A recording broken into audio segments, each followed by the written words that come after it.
나는 한국의 작은 시골 마을에서 태어나고 자랐다. 서울에서 직장 생활을 시작한 이후로 바쁜 도시에 삶의 치여 본가를 찾는 일이 드물었다. 그러던 어느 날 부모님께서 시골집을 고향 친구에게 임대하고 서울로 이사 온다는 소식을 듣게 되었다. 마지막으로 시골집에 들러 추억을 정리하고 싶어 주말을 이용해 그곳으로 향했다. 시골집에 도착한 시간은 늦은 저녁이었다. 집안은 오랜 시간 비어 있었던 탓인지 낯설고 서늘했다. 먼지가 쌓인 가구를 닦고 방을 정리하면서 어린 시절의 기억이 떠올랐다. 그러다 정신없이 과거에 빠져 있을 무렵 어느새 시간은 새벽 3시를 가리키고 있었다. 잠자리에 들 준비를 하고 침대에 눕자마자 휴대전화에 알림이 울렸다. 새벽 3시를 맞이하면 문을 열어주세요. 라는 낯선 메시지가 화면에 떠 있었다. 장난인 줄 알면서도 기분이 좋지 않았다. 이걸 보낸 사람이 누구일까? 악의적인 장난이면 어쩌나 싶어 곧바로 잠들지 못했다. 시간이 3시를 막 지난 순간 현관문에서 느리지만 확실한 노크 소리가 들려왔다. 심장이 철렁했다. 문을 두드리는 외부인은 특정 규칙 없이 천천히 문을 두드리고 있었다. 이른 바도깨비 같은 시간에 노크가 계속되는 건 도시 생활에서도 경험해보지 못한 일이었다. 나밖에 없는 이 집에 누가 찾아올 리 없었다. 침대에서 나와 조심스럽게 현관으로 다가갔다. 문 너머의 기척을 살폈지만 외부의 인기척은 들리지 않았다. 그것이 더 불안했다. 노크는 멈추지 않고 이어졌다. 결국 참지 못하고 누구세요? 라고 물었다. 대답은 없었다. 대신 노크 소리가 더 규칙적으로 변하며 무언가 암시하는 듯했다. 마치 리듬을 가진 어떤 존재가 의도를 가지고 행동한다는 느낌을 받았다. 그때 어린 시절 할머니께 들었던 이야기가 떠올랐다. 우리 마을에는 새벽 3시에 문을 두드리는 귀신에 관한 전설이 있었다. 그 존재는 마음 약한 사람을 유혹하고 만약 문을 열면 그 사람은 뒤를 돌아보지 말고 봉우리로 향해 달려야 한다고 했다. 침묵을 깨고 다시 한번 소리가 시작되었다. 주저하는 동안 외부의 노크는 어느새 일반적인 두드림에서 구슬픈 리듬으로 바뀌었다. 이쯤 되면 누구라도 두려울 수밖에 없었다. 망설이다가 결국 문을 열지 않고 실내불을 모두 켠 후 최대한 밝은 분위기를 유지하며 버티기로 결심했다. 시간이 얼마나 흘렀을까? 어느 순간 문 두드리는 소리가 멈췄다. 그 뒤로 이틀 동안 시골집을 정리하며 머물렀지만 그날 밤의 일은 다시 일어나지 않았다. 서울로 돌아가는 차 안에서 과거의 고향과 이제의 도시가 주는 긴장감은 다르다는 걸 확실히 느꼈다. 며칠 후 도시의 일상으로 복귀했지만 시골에서의 경험은 잊히지 않았다. 희미하게 한밤중 꿈자리에 찾아든 새벽 3시. 리듬은 점점 내 일상의 일부가 되어갔다. 가끔은 그날의 노크 소리가 다시 들리는 것만 같은 기분이 들었다. 그것이 누구의 방문이었는지, 그리고 나는 어떤 초대장을 받았던 것인지 여전히 알 수 없었다. 다만 조용히 자신을 지켜보던 무언가가 있음을 상상할 뿐이었다. 두 번째 이야기. 어느 작은 마을에 민수라는 청년이 살고 있었다. 민수는 대학을 졸업하고 서울에서 직장을 구하기 위해 열심히 노력하다가 잠시 고향으로 돌아가게 되었다. 고향은 조용하고 인구가 적어서 밤이 되면 적막감이 감돌았다. 민수는 어릴 적 살던 집에 돌아오니 기분이 좋았고 오랜만에 고향 친구들도 만나며 시간을 보냈다. 어느 날 밤 민수는 동네 친구들과 술을 마신 후 집으로 가고 있었다. 집으로 가는 길은 좁고 구불구불한 시골길이었으며 가로등도 없어 매우 어두웠다. 친구들과 이별을 고한 후 민수는 홀로 남아 집으로 향했다. 지친 몸을 이끌고 어두운 골목을 지나가던 중 뒤에서 발소리가 들리기 시작했다. 처음에는 바람 소리겠거니 하고 대수롭지 않게 생각했지만 발소리는 점점 가까워졌다. 민수는 순간적으로 긴장했다. 누굴까? 라는 생각과 함께 뒤를 돌아보았지만 아무것도 보이지 않았다. 그러나 발소리는 멈추지 않았고 오히려 더 가까워지는 듯한 느낌이었다. 민수는 걱정스러운 마음에 발걸음을 재촉했다. 하지만 그때 어디선가 흐느끼는 소리가 들렸다. 소리가 나는 방향을 본 민수는 얼어붙을 수밖에 없었다. 시골길 옆 작은 묘비 근처에 하얀 소복을 입은 여자가 머리를 풀어헤친 채 앉아 있었다. 그녀는 고개를 푹 숙인 상태로 흐느끼고 있었다. 민수는 순간적으로 온몸이 굳어버렸다. 도망치고 싶었지만 몸은 움직이지 않았다. 갑자기 그 여자가 고개를 들어 민수를 바라보았다. 얼굴은 창백하고 눈은 무언가에 홀린 것처럼 공허했다. 그리고 입을 열어 말했다. 여기서 나를 봤지? 민수는 대답할 수가 없었다. 공포에 질려 입이 떨어지지 않았기 때문이다. 그는 그녀의 눈을 마주치지 않으려 필사적으로 고개를 돌리며 다시 발걸음을 옮겼다. 심장이 쿵쾅거리고 땀이 주룩주룩 흘렀다. 드디어 집이 보이자 민수 눈문을 열고 안으로 뛰어들어갔다. 문을 잠그고 헐떡이며 숨을 고르던 중 방에서 여전히 그 후느낌 소리가 들리고 있었다. 믿을 수 없었지만 침대 위에는 아까 그 여자가 앉아 있었다. 내가 왜 나와 함께하지 않는 거야? 그녀는 다시 입을 열었고 민수는 두려움에 떨었다. 민수는 코너에 몰린 채로 손에 잡히는 것을 휘두르며 어떻게든 그녀를 쫓아내려 했다. 하지만 그 여자는 갑자기 사라져버렸다. 방 안에는 민수 혼자 남겨졌지만 후느낌 소리는 여전히 들려왔다. 이제는 방 안이 아니라 민수의 머릿속에서 울리는 것 같았다.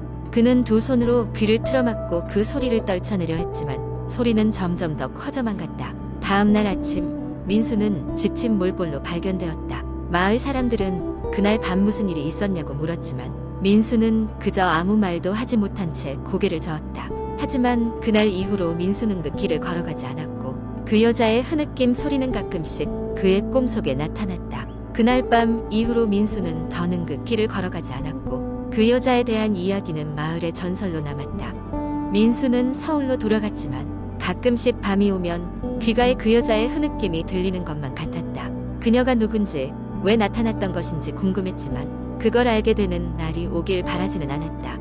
살면서 가장 두려웠던 순간은 그 여자의 눈과 마주쳤던 순간이라고 민수는 가끔씩 회상하곤 했다. 지금도 그는 어딘가에서 그 후느낌을 잊기 위해 노력하며 살아가고 있다. 세 번째 이야기. 한국 인터넷에서는 다양한 공포 이야기가 유행하고 있으며 그 중에서도 가장 잘 알려진 이야기들은 사람들의 일상 속에서 일어날 수 있는 사건들을 다루고 있습니다. 이러한 이야기는 듣는 사람들에게 친근하면서도 낯선 공포를 자아내며 많은 사랑을 받고 있습니다. 여기서는 그런 공포 썰 중 하나를 길게 풀어쓰겠습니다. 지금으로부터 약 10년 전 대학 졸업을 앞둔 어느 가을밤 3명의 친구가 있었습니다. 그들은 캠퍼스를 벗어나 마지막으로 놀러가기로 결심했습니다. 오랜 시간 우정을 쌓아온 세 친구 민우, 지현, 그리고 수지는 각자 바쁜 생활 속에서 떨어져 지내기 전에 마지막 기회를 만끽하고자 주말을 이용해 유명한 산장으로 여행을 떠났습니다. 그들이 도착한 산장은 오래된 역사가 느껴지는 곳으로 나무로 만들어진 외관은 세월의 흔적을 드러내고 있었습니다. 주변은 울긋불긋 단풍으로 가득 찬 숲으로 둘러싸여 있었고 신비롭고 고요한 분위기를 자아냈습니다. 주인은 친절한 할아버지로 조금은 허름해 보이지만 여전히 매력적인 이곳을 안내해 주었습니다. 이 산장은 소문이 좀 있어서 말이야. 하지만 그 이야기는 다 옛날 얘기고 너희 젊은 친구들이라면 그런 거 신경 쓰지 않을 거야. 원하는 만큼 즐기다 가렴. 할아버지는 미소 지으며 말했지만 셋 모두 그 말이 어떤 뜻인지 크게 신경 쓰지 않았습니다. 첫날 밤이 다가왔고 친구들은 방에 모여 앉아 산장에서 첫 만찬을 즐기고 있었습니다. 한창 대화를 하던 중 지연이 갑자기 이상한 소리를 들었다며 귀를 기울였습니다. 조용히 해봐. 밖에서 무슨 소리가 들려. 민우와 수지는 잠시 대화를 멈추고 귀를 기울였지만 아무것도 들리지 않았습니다. 아마 바람 소리겠지. 산속이니 그런 소리쯤 나는 게 당연해. 민우가 무심하게 말하며 대화를 계속 이어갔습니다. 그날 밤 각자 방으로 돌아가 잠을 청하려던 가운데 수지는 묘한 기분에 사로잡혔습니다.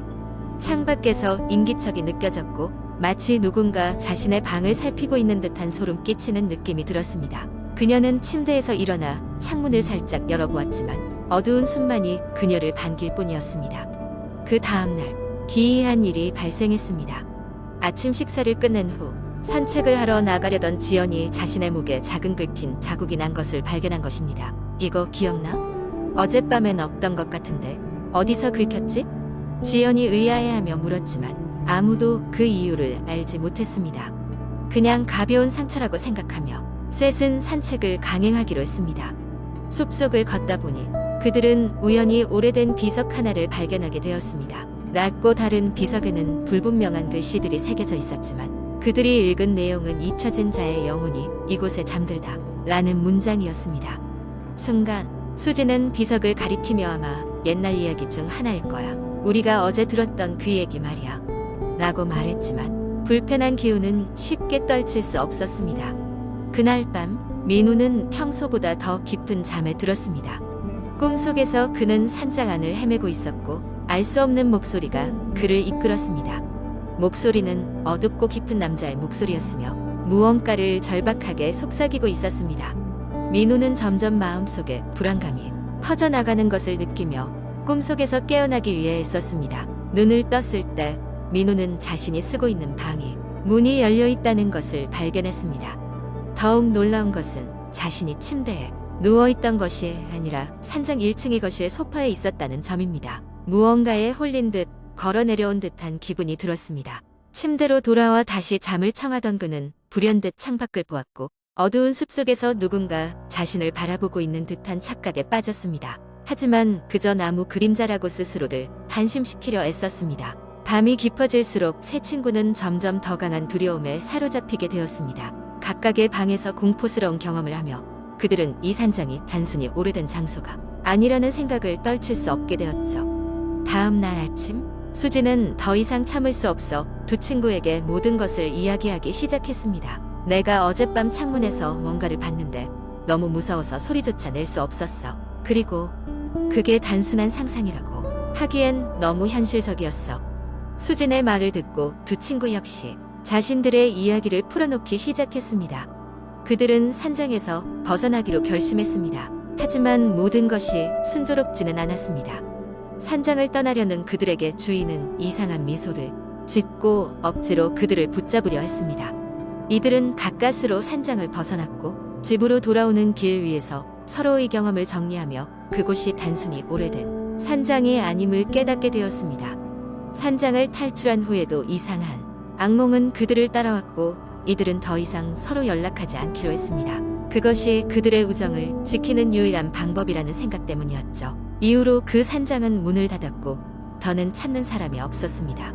하지만 그곳을 다녀왔던, 아니 그곳에 걸렸던 자들의 이야기는 여전히 잊히지 않고 남아돌며 새로운 소문으로 퍼지고 있습니다. 그 산장에 실제로 무엇이 있었는지는 아무도 알지 못하게 되었지만 가끔씩 여전히 그 주변에서 찾아오는 발걸음과 소름 끼치는 속삭임이 들린다는 이야기들은 전해집니다.